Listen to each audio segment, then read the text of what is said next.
Scoop saves the day.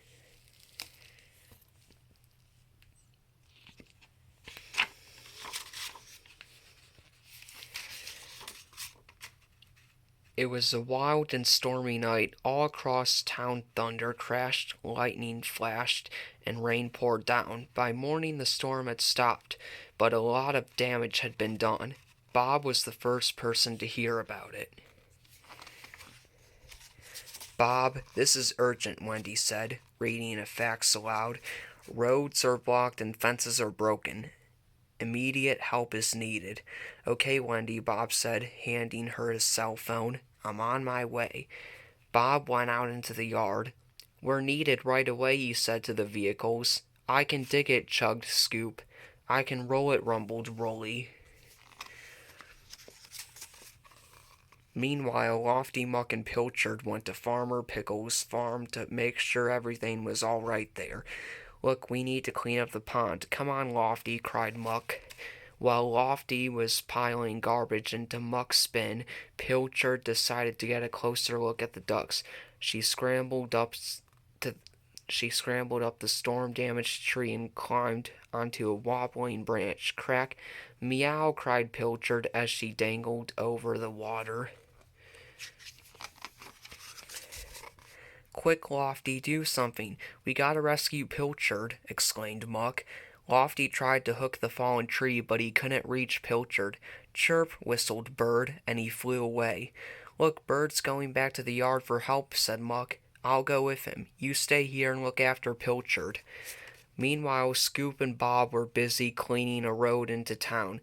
"Left a bit? That's it. Well done, Scoop," said Bob. "Help, Wendy," yelled Muck, rolling into the yard. "Pilchard is stuck in a tree over the pond, and she can't swim," Muck said. "I'll call Bob right away," said Wendy. "Oh no, Bob didn't take his cell phone. One of us will have to go and get him," squeaked Dizzy. Across town, Bird found Scoop. "Bird," cried Scoop, "what are you doing here?" "Chirp, chirp," Bird exclaimed, hopping up and down. Scoop listened to Bird, wide-eyed. "Bob, quick," he called, swinging into reverse. "We've got to go." Scoop roared back into the yard. "There's been an accident," cried Dizzy. "A tree fell into the pond," Muck said. "And Pilchard is stuck in the tree," Wendy added. "Lofty tried to lift the tree, but it's too heavy," Muck exclaimed. "Don't worry," replied Bob. "We're on our way." He turned to the vehicles. "Ready, team?" he called. "Can we rescue?" shouted Scoop. "Yes, we can," shouted everyone, with their wheels turning as fast as they could go on.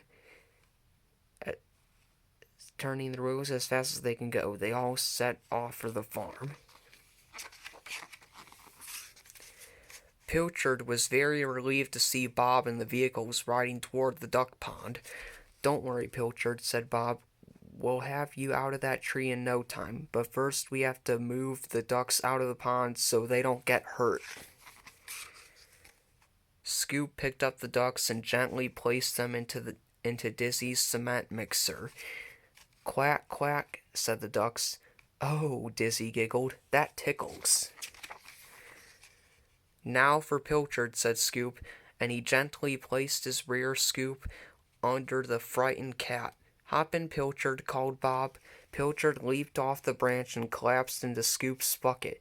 "There you go," Bob said softly as he picked her up. "You're all right now." Everyone was tired when they got back to the yard. "Good job, team. Now let's get a good night's sleep," Bob told the vehicles. "We've still got a lot more repair work to do tomorrow." When Bob walked into his living room, Pilchard was already asleep in her favorite chair. "Purr, purr," Pilchard said sleepily. "Well, I'll be," laughed Bob.